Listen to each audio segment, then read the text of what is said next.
আজকে আমি আপনাদের করে দেখাবো গরু মাংসের ঝোড়া ভুনা।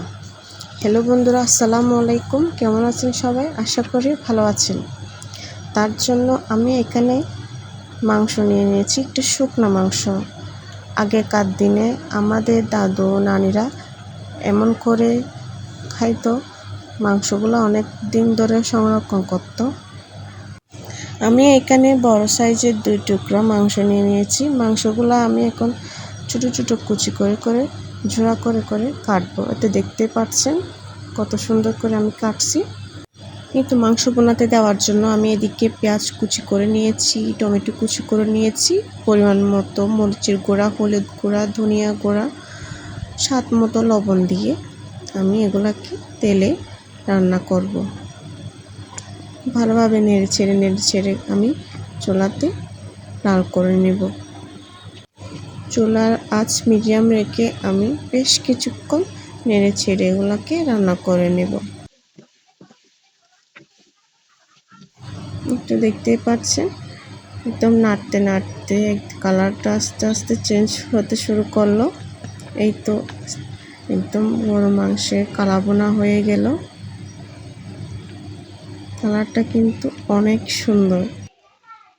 এই তো এই পর্যায়ে আমার মাংস বোনা হয়ে এলো। এখন আমি আগেতেই কেটে রাখা টমেটো আর পেঁয়াজগুলো দিয়ে দিব।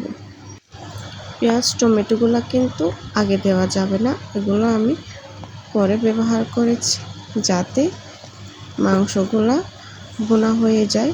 বোনা হওয়ার পরে পেঁয়াজ আর টমেটোটা একটু নরম থাকে এবং খেতে ভালো লাগে। পেঁয়াজ টমেটো দেওয়ার পরে আমি কিন্তু আর বেশিক্ষণ রান্না করব না, জাস্ট 5 মিনিট মতন নেড়ে ছেড়ে আমি রান্না করব। আমার ভিডিওটি যদি ভালো লাগে তাহলে আপনারাও আমার মতো ট্রাই করে দেখতে পারেন। এইরকম মাংস বোনা হলে তো 2 প্লেট ভাত অনায়াসে খেয়ে ফেলা যায়। এত মজা হয়েছিল কি আর বলবো। আমি যে ভিডিও এডিট করতেছি আমার তো এখনই আবার জিভে জল চলে আসছে লাগলো। এই তো মাংসটা আমি রান্না করে গরম গরম ভাতের সাথে খেতে বসে গেলাম। আপনারাও এটা একবার হলেও ট্রাই করে দেখবেন, এটা কিন্তু খেতে অনেক মজা, না খেলে বুঝবেন না। আর বন্ধুরা, আমার ভিডিওটি যদি আপনাদের ভালো লাগে প্লিজ লাইক কমেন্ট শেয়ার দিয়ে আমার পাশে থাকবেন। এতক্ষণ পর্যন্ত আমার ভিডিওটি দেখার জন্য আপনাদেরকে অসংখ্য ধন্যবাদ সবাইকে। আসসালামু আলাইকুম।